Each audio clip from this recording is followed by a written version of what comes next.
perbedaan budaya, serta mampu berkomunikasi dan bekerja sama dengan orang-orang dari latar belakang budaya yang berbeda.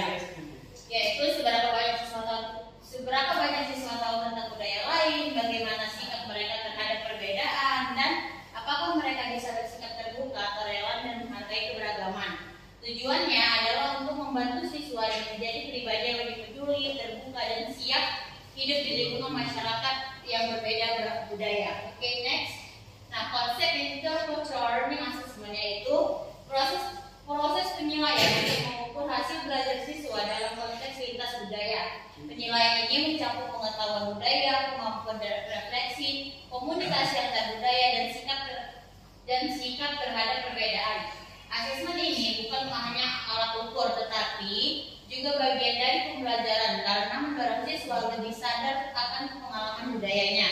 Karena kompetensi antar budaya sering terlihat dalam perilaku dan cara berpikir, bukan hanya nilai akademik. Maka penilaian ini perlu pendekatan yang menyeluruh, kontekstual, dan sering sekali bersifat kualitatif. Oke. Tujuan dan manfaatnya yaitu mengukur tindakan pemahaman siswa terhadap konsep lintas budaya, termasuk kesadaran terhadap bias budaya dan stereotip.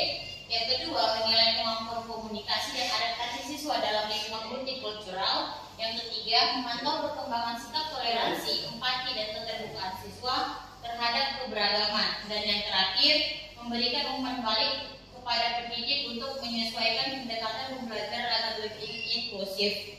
Nah, metode dari penilaiannya itu yaitu ada pertama, refleksi jurnal, kedua, self assessment dan peer assessment, yang ketiga ada studi kasus dan kelompok, yang keempat ada portfolio interkultural, dan yang terakhir ada rubrik penilaian.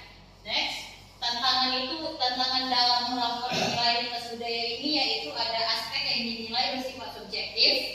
Yang kedua, adanya perbedaan latar belakang budaya siswa membuat pendekatan penilaian harus bersifat fleksibel. Yang ketiga, kurangnya pelatihan pendidik dalam merancang dan melaksanakan asesmen lintas budaya ini. Dan yang terakhir yaitu keterbatasan waktu dan proses belajar mengajar yang padat, namun asesmen ini kurang mendapat prioritas. Next, nah di sini saya mau membuka sesi tanya jawab. Jika ada yang ingin bertanya silahkan.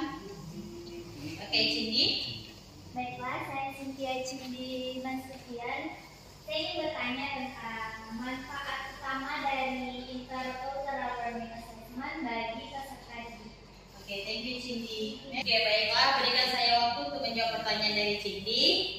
Saya akan menjawab pertanyaan dari Cindy, yaitu pertanyaan tadi, sebutkan dua manfaat utama dari intercultural learning assessment bagi siswa. Nah, dua manfaat itu yaitu pertama, mengukur pemahaman siswa terhadap bias budaya stereotip, dan yang kedua yaitu membantu perkembangan sikap toleransi, empati, dan keterbukaan terhadap keberagaman. Bagaimana Cindy? Apakah puas dengan jawabannya? Terima kasih. Terima kasih. Nah, kesimpulan dari materi ini yaitu intercultural learning assessment membantu siswa mengembangkan pemahaman, sikap toleransi, dan keterampilan komunikasi lintas budaya. Penilaian ini harus holistik, kontekstual, dan inklusif. Guru perlu pelatihan agar dapat merancang dan menerapkan asesmen yang efektif di tengah keragaman budaya. Sekian dari